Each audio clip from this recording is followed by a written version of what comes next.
여러분 안녕하십니까? 생애의 빛입니다.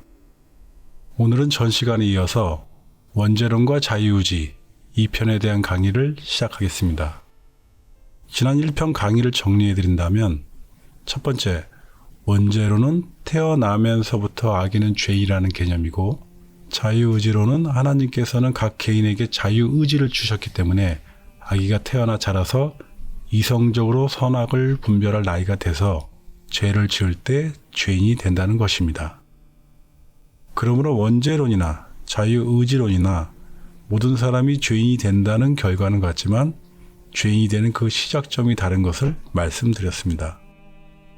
두 번째 주제인 하나님과 생명책에서 원죄론은 모든 태어나는 생명은 죄인이기 때문에 거듭난 후에 생명책에 그 이름이 기록이 된다는 개념이고 자유의지론은 모든 생명은 그 이름이 생명책에 기록이 되지만 자신의 자유의지로 죄를 지어서 죄인이 되고 그 죄를 용서받지 못하면 그 이름이 생명책에서 지워진다는 차이점을 말씀드렸습니다.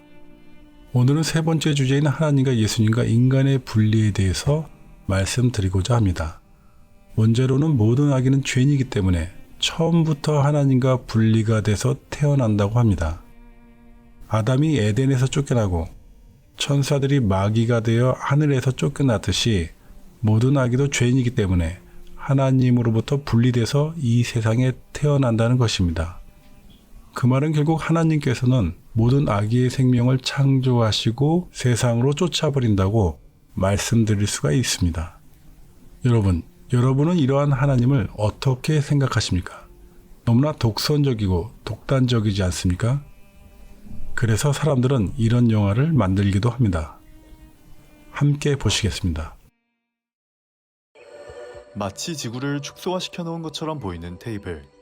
그 앞에는 신이라고 불리는 남자가 앉아 있습니다. How's the book, sir? A little technical for my taste. I like the chaos more, I suppose. 신은 인간들을 바라보며 그의 유흥거리로 삼고 있었죠. What's going on over there? Jeffrey, what's that little chap doing? Is that funny? The little chap's been rubbing that stick for hours. Funny little thing. Bloody hell! 그런데 자신이 계획한 것보다 인간들의 발전이 빠른 것을 보자 I didn't say he could do that. I give the fire. What bloody period is this? Well, I believe it's about 200,000 years prior to when they should be given it, sir. We'll snuff him out! Yes, sir.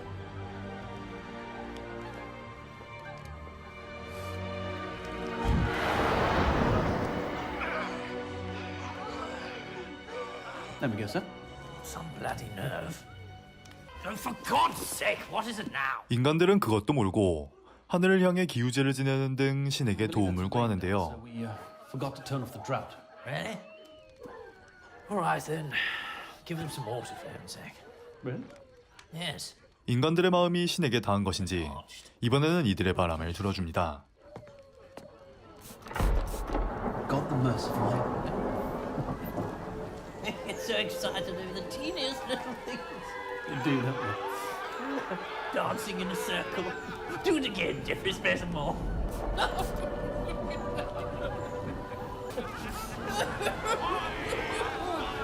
Oh, too precious. 다만 이것도 잠시 또다시 신의 얄팍한 심정이 드러나죠. Release the plague, Jeffrey. Sir? Release the plague. 신을 모시는 존재는 이를 꺼려하지만 결국 신의 뜻대로 할 수밖에 없었고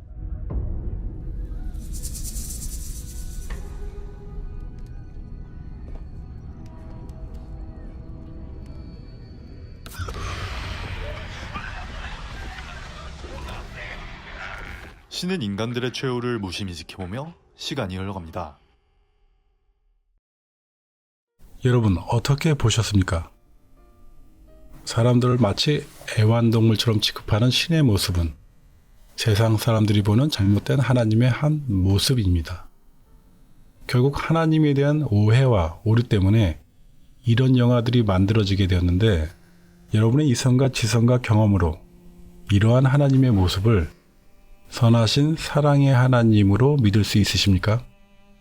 우리는 혹시 우리가 믿는 하나님을 이렇게 고집스럽고 고약한 모습으로 세상에 전하고 있는 것은 아닐까요?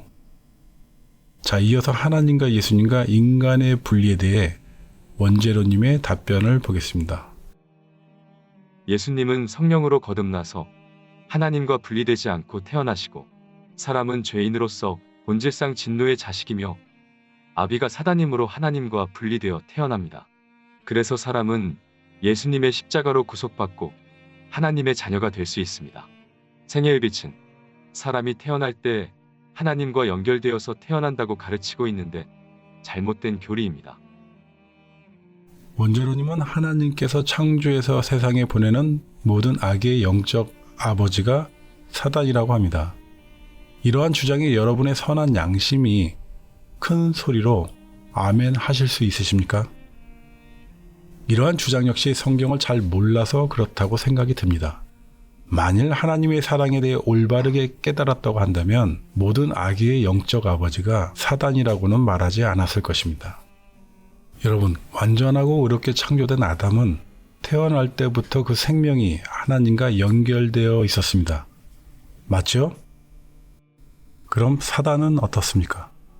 네, 사단도 창조를 받던 날로부터 모든 길에 완전했고 생명도 하나님과 연결되어 있었다는 말에 여러분도 다른 의견이 없을 것으로 합니다. 말씀을 보겠습니다. 에스겔 28장 14절. 너는 기름 부음을 받은 덮는 그룹이며 내가 너를 세움에 네가 하나님의 성산에 있어서 화광석 사이에 왕래하였었도다. 내가 지음을 받던 날로부터 내 모든 길에 완전하더니 마침내 불의가 드러났도다. 그런데 여러분도 아시다시피 하나님과의 관계 속에서 아담과 사단이 분리될 때가 있었는데 그것은 그들이 하나님의 계명을 범했을 때 하나님과 분리되는 두려움을 경험하게 되었습니다. 말씀을 보겠습니다. 창세기 3장 23절. 여호와 하나님이 에덴 동산에서 그 사람을 내어보내어 그의 근본된 토지를 갈게 하시니라. 이같이 하나님이 그 사람을 쫓아내시고 에덴 동산 동편의 그룹들과 두루 도는 화영검을 두어 생명나무의 길을 지키게 하시니라. 에스겔 28장 16절. 내 무역이 풍성함으로 내 가운데 강포가 가득하여 내가 범죄하였도다. 덧없는 그룹아, 그러므로 내가 너를 더럽게 여겨 하나님의 산에서 쫓아내었고 화광석 사이에서 멸하였도다. 아담과 사단과 천사들은 그들의 자유의지로 하나님께 범죄했을 때 각각 에덴과 하늘에서 쫓겨났으며 이런 의미는 하나님으로부터 분리되었다는 것입니다. 죄는 하나님과 함께 할 수 없기 때문에 당연히 하나님으로부터 분리되는 것입니다. 우리가 지금까지 알아본 것처럼 원죄로는 태어나는 아기는 모두 죄인이기 때문에 하나님으로부터 분리되어 태어난다고 주장하는 것을 알고 있습니다. 원죄론의 입장에서는 당연한 논리이며 그렇게 주장할 수밖에 없습니다. 원죄론님은 예수님은 성령으로 거듭나서 하나님과 분리되지 않고 태어나셨다라고 했는데 맞는 말씀입니다. 예수님께서는 성령으로 잉태되셔서 하나님과 분리되지 않고 세상에 오셨습니다. 그런데 여기서 원죄로님은 예수님께서 성령으로 잉태되신 것과 죄인의 거듭남에 대한 차이점에 대해서 오해를 하고 있는 부분이 있습니다. 예수님께서는 거듭나실 필요가 없으신 분이십니다. 그래서 예수님께서 성령으로 잉태되신 의미와 죄인의 거듭남을 동일하게 보면 문제가 생깁니다.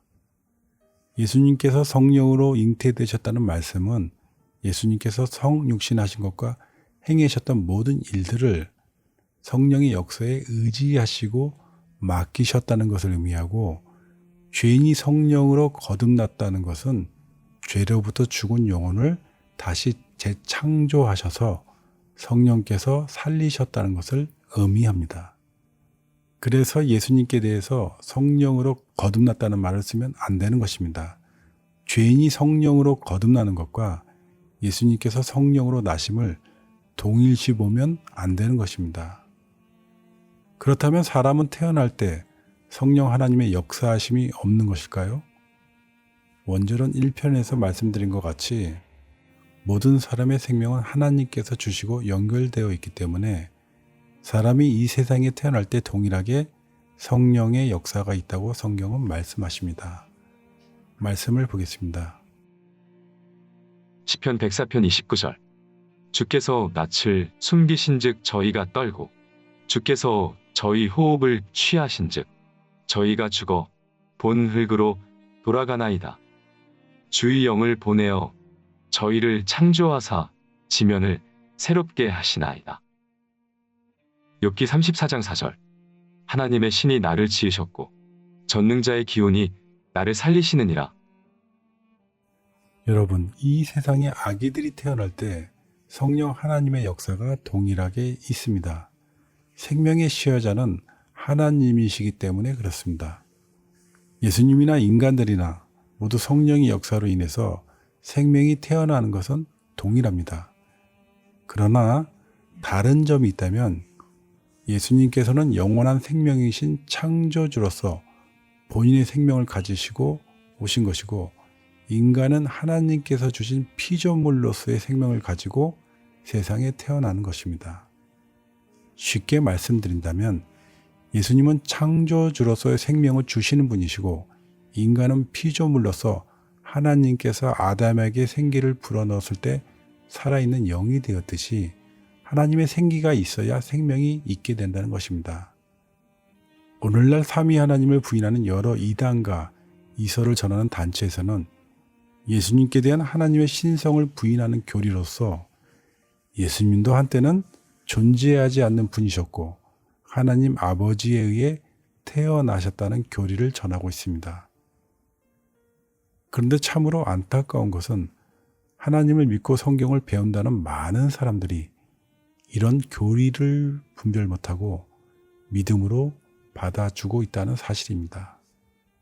그러나 그러한 주장은 예수님께서 말씀하신 하나님 아버지와의 관계, 예수님의 신성, 예수님의 선제성, 그리고 사도들의 증언에 대해서 가장 분명하게 말씀하신 성경의 기록과 정면으로 대적하게 됩니다.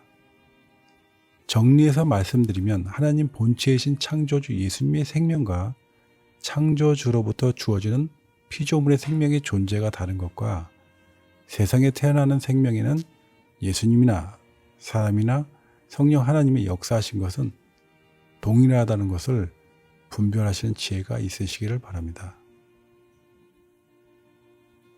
자, 이어서 말씀드릴 주제는 하나님과 예수님의 분리에 대한 내용입니다. 여러분, 예수님께서 언제 하나님과 분리가 되셨습니까? 여러분도 잘 아시다시피 세상죄를 지신 예수님께서는 십자가상에서 철저하게 하나님으로부터 버림을 당하셨습니다. 예수님께서 세상 모든 죄를 지시고 십자가의 대속제물로 계실 때 예수님은 하나님으로부터 버려짐을 당하셨고 하나님은 예수님을 버리셔야만 했습니다. 사실 말로는 어렵지 않게 이렇게 말을 하지만 십자가상에서 하나님과 예수님과 성령 하나님의 고통을 우리가 어떻게 이해를 할 수 있겠으며, 죄를 전혀 모르셨던 예수님께서 죄를 담당하셨을 때 죄로부터 오는 마음의 고통과 두려움과 어두움을 우리가 어떻게 말로 표현할 수가 있겠습니까? 말씀을 보겠습니다. 마태복음 27장 46절.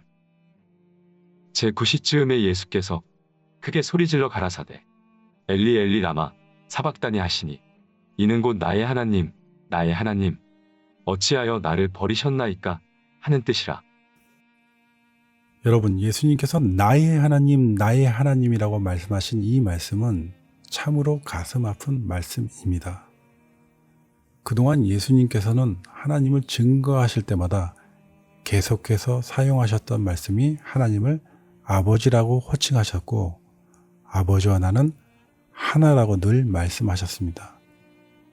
우리가 그나마 부모로서 경험할 수 있는 아버지와 아들로서의 조건 없는 사랑과 신뢰의 관계처럼 예수님은 하나님 안에서 평안과 사랑을 가지셨고 언제나 하나님 아버지를 증거하는 사역에 기쁨이 충만하셨습니다.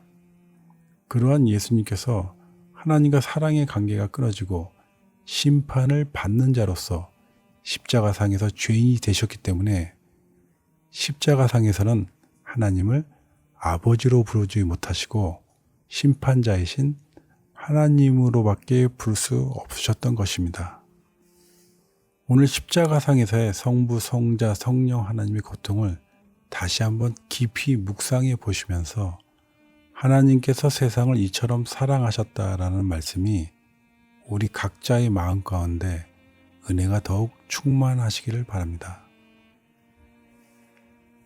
예수님은 이 땅에 오실 때 성령으로 잉태되어서 하나님과 분리되지 않으셨으며 겟세마네 동산에서 십자가상의 세상죄를 지실 때 하나님과 분리되는 고통을 받으셨습니다. 나의 하나님 어찌하여 나를 버리셨나이까 라고 말씀하신 예수님의 마음을 영감의 글을 통해 살펴보겠습니다. 예수께서는 조금 나아가사 그들이 당신을 보고 들을 수 있는 멀지 않은 거리 땅바닥에 엎드리셨다.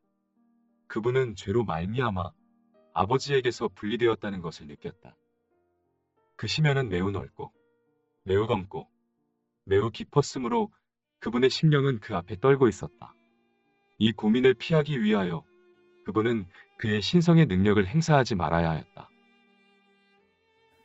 예수님은 우리와 같은 동일한 인성을 입으셨기 때문에 죄로 인해 하나님과 분리가 되실 운명을 아시고 하나님의 도움과 십자가의 잔을 지나갈 것을 간구하셨습니다.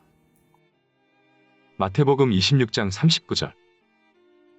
조금 나아가사 얼굴을 땅에 대시고 엎드려 기도하여 가라사대 내 아버지여 만일 할만하시거든 이 잔을 내게서 지나가게 하옵소서. 그러나 나의 원대로 마옵시고 아버지의 원대로 하옵소서 하시고. 여러분, 이런 말씀을 읽으면서 어느 누가 감히 예수님은 우리와 다른 육체와 인성을 가지시고 세상에 오셨다고 하고 육체로 오신 예수님을 부인합니까? 예수님께서 세상에서 받으신 질고와 비난과 모욕과 수치와 통곡과 눈물이 우리가 경험한 것과 다른 것입니까? 아닙니다. 예수님께서는 우리가 받은 고통과 시험과 고난 이상의 것을 경험하고 받으셨습니다. 이러한 문제는 여러분이 정말 깊이 생각해 보셔야 합니다. 그래서 원죄론에 대해서 이런 긴 시간을 갖고 우리가 서로 변론해 보는 것입니다.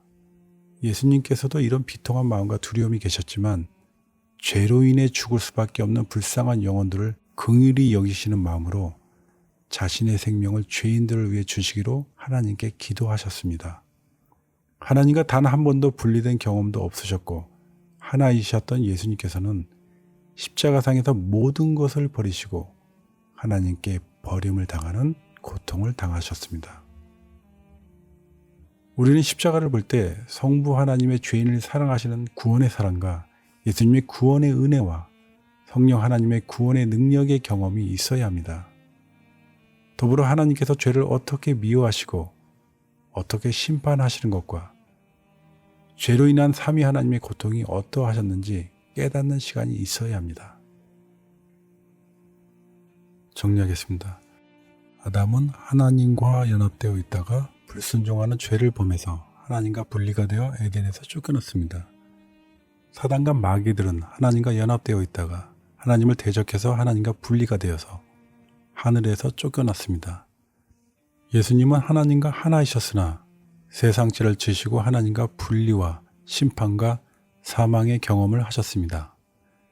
그러므로 성경의 결론은 하나님과 연합되었다가 분리되는 일은 죄로 인해 분리가 된다는 것을 우리에게 말씀하고 계십니다. 그러므로 성경의 결론은 하나님과 연합되었다가 분리되는 일은 죄로 인해 분리된다는 것을 우리에게 말씀하고 계십니다. 그러면 이번에는 사람이 언제 어떻게 하나님과 분리가 되고 죽은 자가 되는지 말씀을 살펴보겠습니다.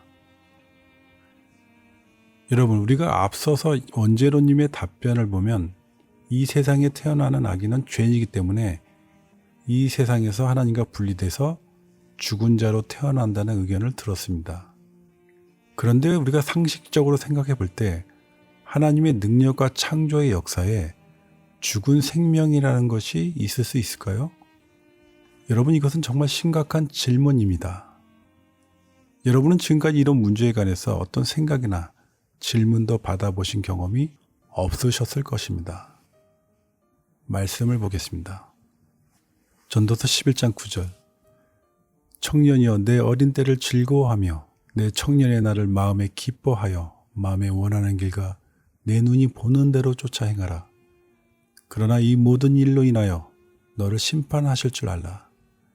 하나님께서는 어린이들이라고 부르신 것이 아니라 청년이여라고 부르시면서 청년의 때 자신들이 원하고 행한 그 행위를 통해 심판하신다고 하셨습니다.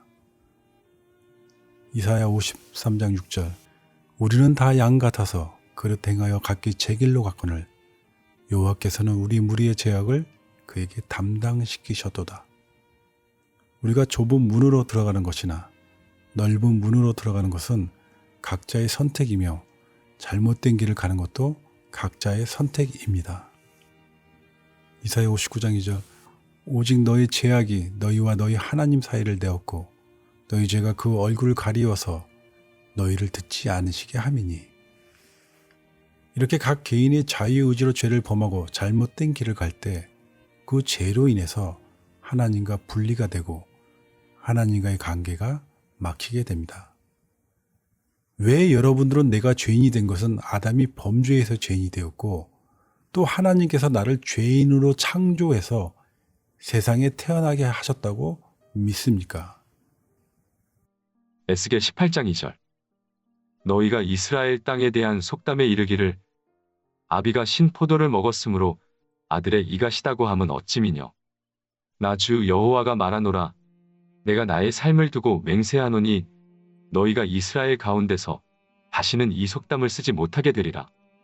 모든 영혼이 다 내게 속한지라. 아비의 영혼이 내게 속함 같이 아들의 영혼도 내게 속하였나니 범죄하는 그 영혼이 죽으리라.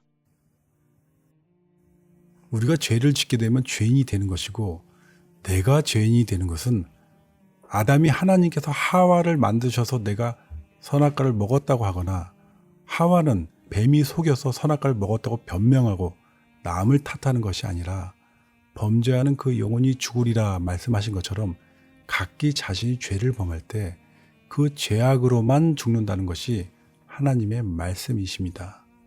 하나님께서 하나님의 삶을 맹세하고 이 속담을 다시 쓰지 못하게 되리라 라고 말씀하셨습니다. 내 영혼의 책임은 내가 있는 것이지 다른 사람에게 그 책임이 전가되거나 원인이 있는 것은 아닙니다.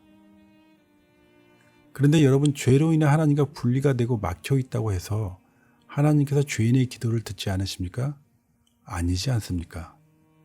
하나님께서는 죄로 인해 심령이 상하고 통회하는 사람을 찾으시고 의인을 부르시는 것이 아니라 죄인을 부르고 계시지 않습니까? 영감의 글에 사람이 언제 하나님과 분리가 되는지 살펴보겠습니다. 아담은 범죄함으로 모든 것을 상실하였다. 하나님의 은총을 회복할 수 있는 인간의 유일한 소망은 그리스도를 통해서였다. 인간은 하나님의 율법을 범함으로 하나님과 멀리 분리되었으며 자신의 추악한 죄에 비례될 만큼 하나님 앞에서 스스로 겸비할 수 없었다. 아담은 하나님의 계명을 어김으로 하나님과 분리가 되었다고 합니다. 그리스도께서는 그런 사람은 하나님의 생명에서 떠나있도다. 물은 나를 미워하는 자는 사망을 사랑하느니라고 말씀하신다. 하나님께서는 저희가 자기들의 성격을 개발시켜 그 본질을 드러낼 때까지 그들을 생존하도록 허락하신다. 그것이 이루어진 후에 그들은 자신이 선택한 것의 결과를 거두게 된다. 사단과 그와 연합한 모든 자들은 반역의 생애를 통해서 하나님과 조화될 수 없는 곳에 자기 자신을 둠으로 인해 하나님의 임재는 그들에게 삼키는 불이 될 것이다. 사랑이신 그분의 영광이 그들을 멸할 것이다. 모든 품성은 적나라하게 드러날 것이며 모든 사람은 저희가 충성의 편을 택했는지 아니면 반역의 편을 택했는지를 보여줄 것이다. 그렇게 되는 것은 하나님께서 독재적인 권력을 휘두르기 때문이 아니다. 하나님의 자비를 거절한 자들이 저희가 심은 것을 거두는 것이다. 하나님은 생명의 근원이시다. 사람이 죄를 섬기기로 선택할 때 하나님께로부터 분리되어 스스로 생명에서 끊어지는 것이다. 하나님께서는 청년들에게 교훈하신 것처럼 사람들의 성품으로 자신이 선택한 결과를 통해 심판을 받게 될 것이라고 하십니다. 여러분께서 여러분이 이성과 지성과 경험으로 선과 악을 분별하고 선택하게 놔두는 것은 하나님께서 독단적이거나 독선적인 분이 아니라 여러분을 하나의 동등한 인격체로서 존중하고 사랑하시기 때문입니다. 성경은 사람이 죄를 선택하고 범죄할 때 하나님으로부터 분리가 되고 자기 스스로 생명에서 끊어진다고 가르치십니다. 여러분은 누가복음 15장의 탕자의 비유를 익히 듣고 잘 알고 계실 것입니다. 말씀을 보겠습니다. 누가복음 15장 11절. 또 가라사대 어떤 사람이 두 아들이 있는데 그 둘째가 아비에게 말하되 아버지여 재산 중에서 내게 돌아올 분깃을 내게 주소서 하는지라. 아비가 그 살림을 각각 나눠 주었더니 그 후 며칠이 못되어 둘째 아들이 재물을 다 모아가지고 먼 나라에 가 거기서 허랑방탕하여 그 재산을 허비하더니. 둘째 아들은 아버지가 재산을 주어서 내보낸 것이 아니라 둘째 아들 스스로가 재산을 달라고 해서 아버지로부터 나간 것이고 그리고 탕자가 된 것입니다. 탕자의 교훈에 대해서 영감의 글은 이렇게 기록하고 있습니다. 그가 가장 비천한 자리에 이르게 되었을 때 그는 아버지의 친절과 사랑을 생각하였다. 그제야 그는 아버지의 필요성을 느꼈다. 친구 하나 없이 궁핍 가운데 빠지게 된 것은 그가 스스로 자초한 일이었다. 그 스스로의 불순종과 죄 때문에 그는 자기 아버지로부터 분리되었다. 탕자의 비유에서 우리가 배울 수 있는 교훈은 둘째 아들이 아버지에 대한 스스로의 불순종과 죄 때문에 아버지로부터 분리가 되었다는 것입니다. 성경은 계속해서 하나님께서 사람을 분리하시거나 쫓아내신 것이 아니라 각 개인의 죄와 불순종이 하나님으로부터 분리가 되었다고 우리에게 증거하고 계십니다. 마지막으로 영감의 글을 통해서 사람이 하나님과 언제 어떻게 분리되는지 그 내용을 한번 읽어보겠습니다. 사람은 악한 행동으로 자신을 하나님과 분리시켰지만 그리스도께서는 원하는 모든 사람이 죄에서 해방되어 창조주의 은총을 회복할 수 있도록 당신의 생명을 주셨다. 그리스도로 하여금 이러한 큰 희생을 하게 만든 것은 그분께서 구속받은 거룩한 우주를 내다보셨기 때문이었다. 우리는 그처럼 비싼 값을 치르고선 특권을 받아들였는가? 하나님께서 그대를 분리시키신 것이 아니라 그대와 그대의 죄악이 영혼을 하나님께로부터 분리시켰다. 그대는 죄로 병들어 있으며 의사를 필요로 한다. 거울, 즉 의의 유일한 표준인 하나님의 율법을 들여다보라. 그것은 죄의 탐지기이다. 율법에 비추어 그대의 죄들을 볼 것인가? 그대는 죄를 용서하시는 구주로서 예수님을 믿는 믿음을 가질 것인가? 여러분, 하나님께서 여러분을 이 세상에 보내실 때 하나님과 분리시켜서 보내신 것이 아니라 여러분 각자의 죄가 하나님으로부터 분리가 된 것입니다. 하나님과 예수님과 인간의 분리에 대해서 답변을 정리해 드리겠습니다. 예수님께서 자유의지로 죄를 담당하셨을 때 하나님과 분리가 되신 것처럼 성경은 사람이 원죄 때문에 태어날 때부터 하나님과 분리되어 태어난다고 말씀하신 것이 아니라 인간도 자유의지로 죄를 선택할 때 죄인이 되고 그리고 죽은 자가 되고 하나님과의 분리도 하나님께서 분리하신 것이 아니라 사람이 죄를 선택함으로 분리가 되었다고 말씀하십니다. 이렇게 말씀을 드렸는데 아직도 하나님과 인간의 분리에 대해서 확신이 없는 분들을 위해서 마지막으로 말씀을 드리고자 합니다. 여러분, 지금부터 드리는 말씀은 참으로 중요한 말씀이니까 잘 생각하시고 들으셔야 합니다. 제가 드리는 말씀을 성경을 펴놓으시고 곰곰이 잘 생각해 보셔야 합니다. 성경의 처음은 창세기이고 인간 역사의 시작이 에덴이었듯이 여러분의 신앙의 근본과 지금까지 진리의 말씀을 옳게 분별하지 못하고 어려워하던 문제가 무엇인지 알게 되실 것입니다. 성경에는 두 가지 믿음을 깨닫는 통로가 있습니다. 한 통로는 사람을 통해서 믿음을 깨닫게 되는 길이고, 또 한 통로는 성령 하나님의 역사하심으로 깨닫는 길입니다. 말씀을 보겠습니다. 사도행전 8장 31절. 대답하되 지도하는 사람이 없으니 어찌 깨달을 수 있느냐 하고 빌립을 청하여 병거에 올라 같이 앉으라 하니라. 요한일서 2장 27절. 너희는 주께 받은 바 기름 부음이 너희 안에 거하나니 아무도 너희를 가르칠 필요가 없고 오직 그의 기름 부음이 모든 것을 너희에게 가르치며 또 참되고 거짓이 없으니 너희를 가르치신 그대로 주 안에 거하라. 여러분은 어떠한 통로를 통해서 말씀을 깨닫고 싶으십니까? 지금부터 드리는 창세기의 무화과 옷과 가죽옷의 비유의 말씀이 사람의 지혜와 유전이 아니라 성령 하나님의 인도하심으로 올바른 진리의 말씀을 깨닫게 되시기를 간구드립니다. 세상에는 두 종류의 무리가 있는데 성경 처음에 나타난 가인과 아벨, 아브라함과 이스마엘, 사라와 하갈, 다윗과 사울, 알곡과 쭉정이, 슬기로운 처녀와 미련한 처녀, 유익한 종과 무익한 종, 좋은 물고기와 나쁜 물고기, 양과 염소의 무리입니다. 이 두 종류의 무리는 좀 더 단순하게 의인과 악인으로 나누어지는 상징이고 결국은 하나님의 백성과 사단의 백성으로 분별이 됩니다.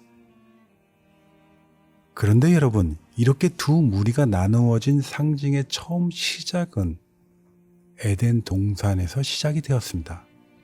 에덴에서 처음으로 나누어지는 두 무리가 있는데 한 무리는 무화과 옷의 믿음을 가진 무리이고 다른 한 무리는 가죽옷의 믿음을 가지고 있는 무리입니다. 또 한 무리는 죽은 자의 어미에게서 태어나는 무리와 또 한 무리는 산 자의 어미에게서 태어나는 무리입니다. 말씀을 보겠습니다. 창세기 3장 7절. 이에 그들의 눈이 밝아 자기들의 몸이 벗은 줄을 알고 무화과나무 잎을 엮어 치마를 하였더라. 아담이 그 아내를 하와라 이름하였으니 그는 모든 산자의 어미가 됨이더라. 여호와 하나님이 아담과 그 아내를 위하여 가죽옷을 지어 입히시니라. 자, 여러분, 여기에 아담의 상태에 관한 세 종류의 그림이 있습니다. 여러분, 이 그림을 보시면서 정말 설명을 잘 들으시고 잘 생각하시면서 들으셔야 합니다. 먼저 처음 창조된 아담의 영혼과 육신의 상태입니다. 처음 창조된 아담의 영혼과 육신은 순결하고 의롭고 영생의 삶을 받았다는 것을 여러분도 잘 아실 것입니다. 그런데 두 번째 그림은 선악과를 먹고 무화과 옷을 입은 아담의 영혼과 육신의 상태입니다. 무화과 옷을 입은 아담의 육신과 영혼은 모두 사망의 심판을 받은 죄인의 모습임을 여러분은 이해하실 것입니다. 이 상태의 아담은 희망이 없는 모든 것을 잃어버린 절망적인 죄인의 모습입니다. 마지막으로 하나님께서 가죽옷을 지어 입히신 아담의 육신과 영혼의 상태는 어떻습니까? 육신은 죄로 인해 죽게 될 심판을 받았고 먹으면 죽으리라 하신 말씀은 반드시 이루셔야 하기 때문에 육신은 죄로 인해서 죽게 될 심판을 받았고 사망의 상태 그대로입니다. 그러나 여러분, 여기서 여러분이 놓치는 부분이 있습니다. 여러분이 무엇을 놓쳤을까요? 바로 아담의 육신의 상태입니다. 무화과 옷을 입은 아담의 육신은 여러분도 잘 알듯이 사망의 상태지만 가죽옷을 입은 아담의 육신은 무화과 옷을 입을 당시에 썩을 육신과 달리 영생의 몸으로 변화시킬 몸을 믿음으로 받은 상태입니다. 말씀을 보겠습니다. 빌립보서 3장 21절. 그가 만물을 자기에게 복종케 하실 수 있는 자의 역사로 우리의 낮은 몸을 자기 영광의 몸의 형체와 같이 병케 하시리라. 자, 여러분, 제가 여러분에게 드릴 말씀이 무엇인지 이해를 하셨습니까? 무화과 옷을 입은 아담의 육체와 가죽 옷을 입은 아담의 육체는 다르다라는 것입니다.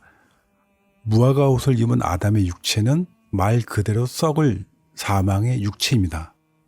그러나 가죽 옷을 입은 아담의 육체는 썩어서 버려질 육체가 아니라 영광스러운 몸으로 변화될 육체의 몸을 믿음으로 받았다는 것입니다. 가죽 옷을 입은 아담의 영혼과 육신의 상태에 관해서 여러분께 몇 가지 질문을 드리겠습니다. 첫 번째 질문입니다. 아담의 썩을 육신의 몸이 믿음으로 썩지 않을 몸을 입게 되었습니까? 맞습니까? 두 번째 질문입니다. 아담이 죽을 육신의 몸이 믿음으로 죽지 않는 몸을 입게 되었습니까? 세 번째 질문입니다. 아담이 흙에 속한 자의 형상에서 믿음으로 하늘에 속한 자의 형상을 입었습니까? 네 번째 질문입니다. 아담이 나는 공고한 자로다. 이 사망의 몸에서 누가 나를 건져내랴라는 절망에 빠져 있습니까? 마지막 다섯 번째 질문입니다.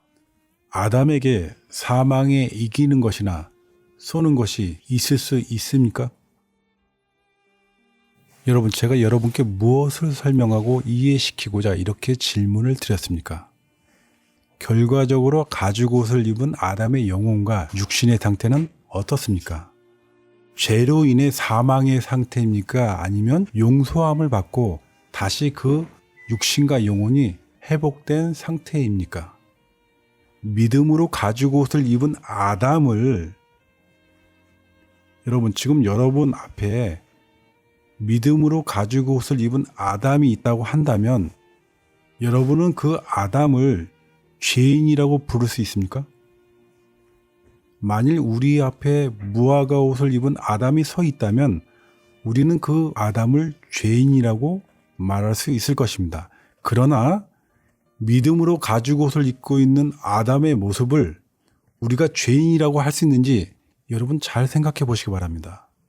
여러분, 가죽 옷을 입은 아담의 생명은 사망에서 생명으로 옮겨진 상태이고 영혼과 육신이 다시 믿음으로 회복이 되었습니다. 그러므로 우리는 하나님께 범죄에서 분리되고 그 결과로 사망의 형벌을 받았다가 죄를 용서받고 다시 하나님의 사랑으로 연결되는 최초의 은혜를 입은 사람이 바로 아담임을 알 수가 있습니다. 원죄로님은 아담이 가죽 옷을 입었을지라도 죄인이고 죽은 자로 보겠지만 생애의 빛은 아담은 믿음으로 말미암아 모든 것이 회복이 되고 의인이 되었다고 믿으며 생명이 있는 자가 되었다고 믿으며 아담을 죄인으로 부를 수가 없는 것입니다. 여러분, 가죽 옷이 아담을 구원한 것이 아니라 아담은 앞으로 오실 예수님을 믿음으로 말미암아 구원을 받았다는 것은 여러분도 잘 아시는 내용입니다. 아담에게도 그렇지만 오늘날 우리에게 믿음은 바라는 것들의 실상이요 보지 못하는 것들의 증거입니다. 여러분, 아담이 예수님을 바라봄으로 믿음으로 말미암아 구원을 받은 상태를 죽은 영혼이라고 하실 수 있습니까? 가죽 옷을 입은 아담을 하나님과 분리가 되었다고 하실 수 있으십니까? 그 아담이 예수님의 십자가로 연결되어 있지 않습니까? 여러분, 만일 하나님께서 아담이 무화과 옷을 입은 상태에서 에덴에서 쫓아내시고 자손이 번성했다면 우리는 태어날 때부터 죄인이고 하나님과 분리가 된 상태로 태어나는 것이 맞습니다. 오늘날 널리 퍼져 있는 원죄론의 교리가 맞다는 것입니다. 그러나 아담의 자손이 번성하게 된 것은 가죽 옷을 지어 입히시고 아담이 믿음으로 말미암아 의인의 신분이 된 후입니다. 그러므로 원죄로는 아담의 영혼을 하나님께서 다시 회복하고 살리셨다는 것을 관가하고 무화과 옷을 입은 죄인의 신분이기 때문에 이들의 자손은 결국 태어날 때부터 죄인이라는 원죄론의 굴레를 벗어날 수 없는 것입니다. 결국 에덴 동산에서 죄를 범한 아담에게 그 영혼과 육신을 회복시켜 주셨다는 첫 번째 구원의 증표인 가죽옷을 통한 하나님의 구원의 언약을 불신하고 배척하게 하는 교리가 바로 원죄론입니다. 원죄론은 영혼과 육신이 사망의 상태에 있고 죄인인 무화과 옷을 입은 아담의 자손임을 주장하지만 자유의지로는 영혼과 육신이 사망에서 생명으로 옮겨지고 믿음으로 말미암아 의인이 된 가죽옷의 자손임을 믿습니다. 여러분은 가죽옷을 입고 태어난 아담의 자손입니까? 아니면 무화과 옷을 입고 태어난 아담의 자손입니까?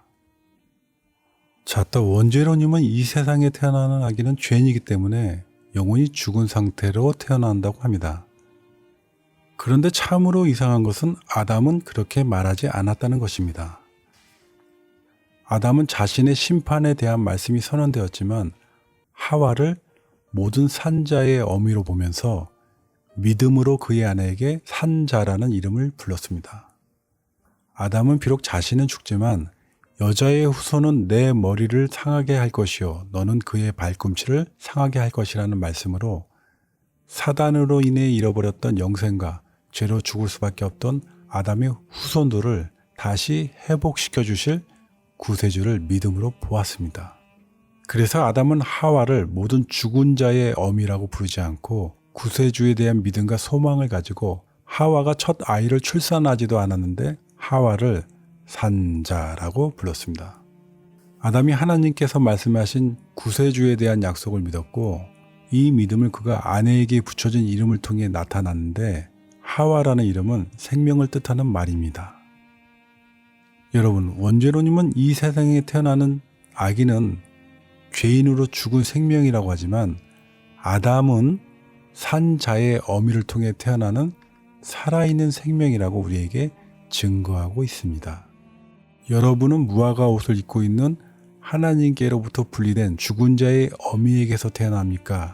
아니면 가죽옷을 입고 죄를 용서받고 그 생명이 믿음으로 회복된 산자의 어미에게서 태어납니까? 말씀을 다시 읽어보겠습니다. 창세기 3장 20절 아담이 그 아내를 하와라 이름하였으니 그는 모든 산자의 어미가 됨이더라. 여러분, 성경은 복음에 대해 가르치시기를 의에 오신 예복과 세마포에 대한 비유를 많이 사용하셨습니다.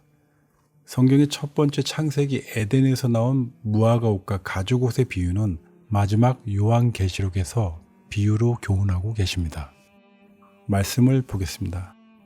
요한계시록 3장 18절 내가 너를 권하노니 내게서 불로 연단한 금을 사서 부요하게 하고 흰 옷을 사서 입어 벌거벗은 수치를 보이지 않게 하고 안약을 사서 눈에 발라 보게 하라. 요한계시록 16장 15절 보라 내가 도적같이 오리니 누구든지 깨어 자기 옷을 지켜 벌거벗고 다니지 아니하며 자기의 부끄러움을 보이지 아니한 자가 복이 있도다. 여러분, 무화과 옷을 입었다는 것은 하나님의 말씀을 불순종한 아담과 같이 오늘날 하나님의 계명을 범하는 사람들이 동일하게 사용하는 그들의 열심과 변명들입니다.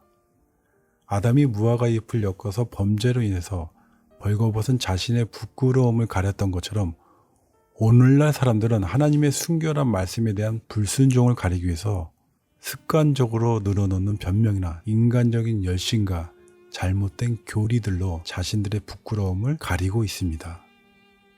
사람들이 범죄한 자신의 모습을 발견하고 그 수치를 가리기 위해 하나님 앞으로 가고자 하는데 온갖 인간적인 교리와 유전으로 된 무화과 옷을 입게 해서 오히려 사람들을 지옥 자식 배나 만드는 것이 오늘날 안타까운 현실입니다. 또한 가죽옷을 입었던 사람들이 그 가죽옷을 다시 벗어버리고 무화과 옷을 찾아서 입고 옛 모습으로 돌아가는 광경도 보게 됩니다. 그러므로 의의 옷과 예복은 반드시 오류가 섞이지 않는 진리와 올바른 말씀이 반석이 돼서 옷이 입혀져야 합니다. 잘못된 교리와 혼잡한 말씀의 기초 위에 옷을 입게 되면 자신들은 무화과 옷을 입었음에도 불구하고 옷을 입었다고 주장하게 되고 벌거벗은 상태를 깨닫지 못하고 복음의 초대를 받았지만 예복을 입지 않은 사람이 될 것입니다. 여러분, 아담이 범죄했을 때 아담이 준비한 무화과 옷과 달리 하나님께서는 가죽 옷을 준비하셨는데 그것은 하나님의 의의 두루마리이고 믿음으로 죄를 회개하고 믿는 모든 영혼들에게 입혀주실 옷입니다. 가죽 옷은 아담과 하와가 잃어버린 순결함과 죄의 삭신 사망과 예수님의 대속적인 죽음을 통해서 세상의 죄를 없이 하실 하나님의 약속된 어린 양을 상기시켜주는 상징입니다. 침례 요한이 보라, 세상 죄를 지고 가는 하나님의 어린 양이로다 라고 말했던 것은 죄인들의 더러운 죄의 옷을 벗겨주시고 의의 옷을 입혀주실 예수님을 상징하는 말씀입니다. 아담이 만든 무화과 옷은 자신의 벌거벗은 모습을 절대 감추지 못했는데 그 이유는 반드시 죄가 용서받고 그 육신과 영혼이 회복이 돼야 되는데 그 죄가 용서받지 못했기 때문입니다. 그러므로 가죽 옷은 죄로 인해 영혼이 죽은 아담을 하나님께서 죄를 용서하시고 구원하시고 아담의 영혼을 다시 회복해 주시겠다는 하나님의 언약입니다. 선악과를 먹은 아담의 영혼은 죄를 범함으로 말미암아 죽었지만 하나님께서 다시 살리셨고 우리는 죄로부터 용서받은 아담을 통해 역사하셨던 하나님의 신비하고 크신 창조의 생명력을 받고 이 땅에서 살 수 있는 것입니다. 여러분, 오늘날 세상 여러 곳에서 재림을 준비하는 믿음을 말하고 하나님의 백성이 되는 길을 전하고 십자가의 복음을 전파하고 있는데 한 가지 부족한 것이 있습니다. 사단이 지금까지 열심히 해왔던 일 중에 하나가 바로 진리의 말씀을 혼잡케 하는 오류와 거짓을 교회 안으로 많이 들여왔습니다. 그런데 이러한 오류는 진리와 전혀 다르지 않는 모습이고 거의 비슷하기 때문에 사람들이 분별을 하지 못합니다. 사단은 하나님의 그 진리의 말씀 속에서 그 모습을 변개해서 마치 에덴 동산에서 아담과 하와를 속였던 것처럼 사람의 마음을 속이고 또 그것이 진리라고 믿으라고 합니다. 또한 교회에서는 사람의 계명으로 교훈을 삼아서 담대하게 이러한 오류들을 진리라고 가르칩니다. 그러나 사단이 그렇게 거짓과 오류를 퍼뜨린다고 해도 오류를 진리로 만들 수는 없고 진리를 이길 수는 없는 것입니다. 오늘 원죄론과 자유의지 2편을 정리해 드리겠습니다. 아담이 죄를 범해 에덴에서 쫓겨나고 사단과 마귀들이 하나님을 대적해서 하늘에서 쫓겨나고 탕자가 아버지를 떠났을 때 아버지의 사랑으로부터 분리가 되고 예수님께서 죄를 담당하셨을 때 하나님과 분리되는 고통을 받았듯이 사람이 하나님과 분리되는 것은 하나님께서 분리시킨 것이 아니라 각자의 의지로 죄를 선택할 때 하나님께로부터 분리가 되는 것입니다.